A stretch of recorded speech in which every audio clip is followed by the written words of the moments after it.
بسم اللہ الرحمن الرحیم۔ السلام علیکم۔ ہزاروں سال پہلے ملک شام میں ایک قوم رہا کرتی تھی۔ اس قوم کا نام سوران تھا اور اللہ نے اس قوم کی اصلاح کے لیے اپنے نبی کو مبعوث کیا، جس کو زمانہ آج بھی ایوب علیہ السلام کے نام سے پہچانتا ہے۔ حضرت ایوب علیہ السلام بہت مالدار، خوبصورت، اپنے قبیلے کے سردار اور نہایت عبادت گزار تھے۔ آپ کے 7 بیٹے اور 7 بیٹیاں ہوا کرتی تھیں۔ آپ کی عزت و مرتبے کا عالم یہ تھا کہ راستے میں جہاں سے آپ گزرتے تھے لوگ کھڑے ہو کے آپ کا استقبال کیا کرتے تھے۔ امام علی علیہ السلام نے فرمایا، جب اللہ کسی کو عزیز رکھتا ہے تو اسے صبر سے آزماتا ہے۔ تو بس اللہ نے اپنے بندے ایوب کا امتحان لینا شروع کر دیا۔ حضرت ایوب علیہ السلام کی ساری اولاد مر گئی اور ساری دولت ختم ہو گئی، اور اس کے ساتھ ساتھ اللہ نے ایوب کو ایسی بیماری دے دی جس میں ایوب علیہ السلام کا گوشت گلنے لگا، یہاں تک کہ ہڈیاں تک آشنا ہونے لگی۔ بس دنیا نے اپنا روپ بدلنا شروع کر دیا۔ وہ لوگ جو ایوب علیہ السلام کی عزت کیا کرتے تھے، کھڑے ہو کے استقبال کرتے تھے، وہ لوگ حضرت ایوب علیہ السلام کی توہین کرنے لگے کہ اللہ اس سے ناراض ہے، اللہ کا عذاب ہے ایوب پر، یہ کوئی نبی نہیں ہے بلکہ بے انتہا گناہگار انسان ہے۔ یہاں تک کہ ایوب علیہ السلام سے کوئی بات تک نہیں کرتا تھا۔ اللہ کا نیک نبی مطمئن رہا اور مسلسل اللہ کا ذکر، اللہ کا شکر کرتا رہا۔ لوگوں نے یہ فیصلہ کیا کہ جو بیماری ایوب کو ہوئی ہے، ایسا نہ ہو کہ ہمارے بچوں کو بھی ہو جائے۔ اٹھاؤ ایوب کو، اسے ہمارے محلے میں رہنے کا کوئی حق نہیں ہے۔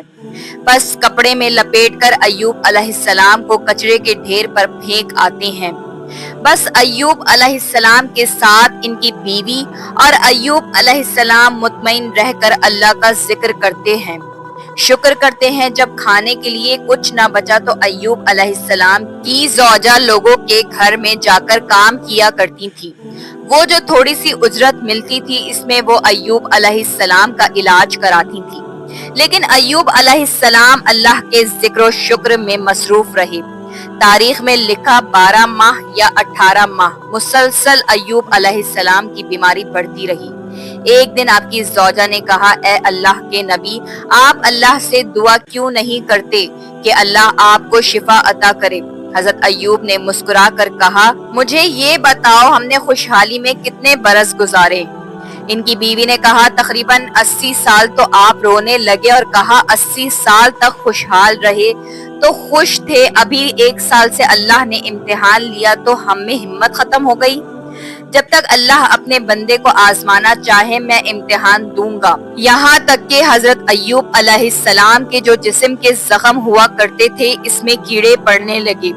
اگر کوئی کیڑا گر جاتا تھا، ایوب علیہ السلام اس کو اٹھا کر اپنے جسم پر رکھ دیتے تھے اور کہتے تھے، شاید تمہارے لیے اللہ کا رزق اللہ نے میرے جسم میں رکھا ہے، تم کھاؤ اگر اللہ کی یہ مرضی ہے۔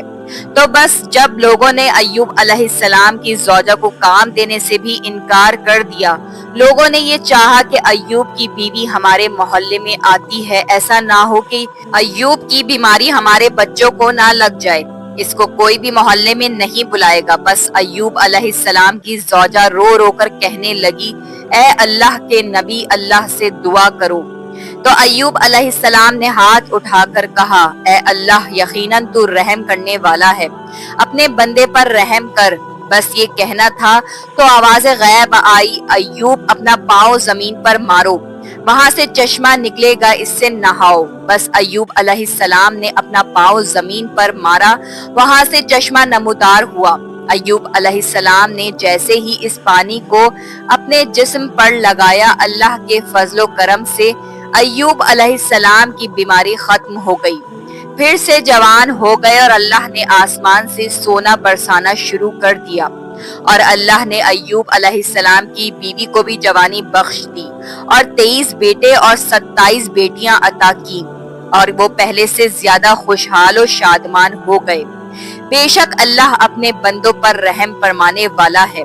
اللہ کے محبوب حضرت محمد صلی اللہ علیہ وآلہ وسلم نے فرمایا، زندگی میں جب بھی امتحان آئے تو ایوب علیہ السلام کے امتحانات کو یاد کرنا، اور یہ یقین رکھنا کہ زندگی کا اصل نام امتحان ہے۔ جو اللہ کے جتنا قریب ہوگا اللہ اسے اتنا امتحان سے آزمائے گا تاکہ جنت میں اسے عظیم مقام عطا کر سکے۔ بے شک وہ عدل فرمانے والا ہے۔ تو یہ تھی آج کی ہماری ویڈیو۔ آپ سے گزارش ہے کہ اگر ویڈیو پسند آئی ہو تو لائک، شیئر اور سبسکرائب کرنا مت بھولیے گا۔ شکریہ۔